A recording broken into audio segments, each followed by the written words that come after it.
When discussing an argument with somebody, it's important to know exactly where you stand on the subject, and to do so completely, you need to understand both sides of the subject before you can choose which one you agree with. Uh, how exactly are you supposed to be able to argue whatever the topic is of your argument if you haven't done any research into both sides of the story? When discussing these arguments with people, there's more credibility to what you say when you understand both sides of the argument rather than just focusing on one side. If you have done your research and looked into both sides of the story, people will listen to you more so than if you had just only looked into one side, because they know that you've done a lot of research and put in a lot of time and effort into looking into what it is exactly that you believe. Um, it's important to know information such as background, tangential, and evidentiary. Some examples that came to mind when thinking about this topic would be 9/11.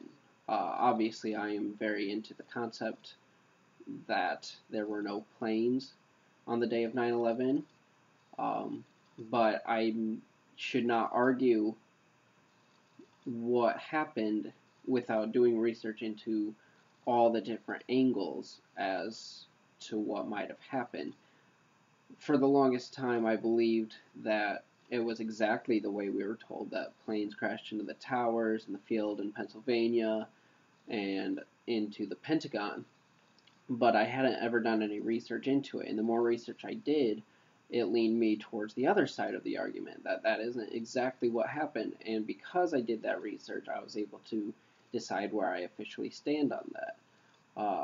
And so to this day, people still argue with me very much so that it happened exactly as we were told, that there was nothing wrong about it. But I can tell they haven't really done too much research into it, because I try to bring up certain subjects that they don't know about. And if they did the research, they would know about it, and perhaps they too would change their minds on it. Also, being a Christian came to mind. Uh, a lot of times people try to ask me about Islam and Buddhism and Judaism and their beliefs, and how exactly am I supposed to defend my faith if they are asking me questions about religions that I've never researched and don't know of. If I didn't know exactly what Buddhism is and what their beliefs are, how exactly am I supposed to say that they're wrong and that my God is the true one, and that what they believe is wrong, if I've never looked into it? And that's why it's really important to know both sides of an argument before you can officially argue that topic. So when needing to argue something, make sure to look up both sides of the story before entirely choosing a side. Thanks.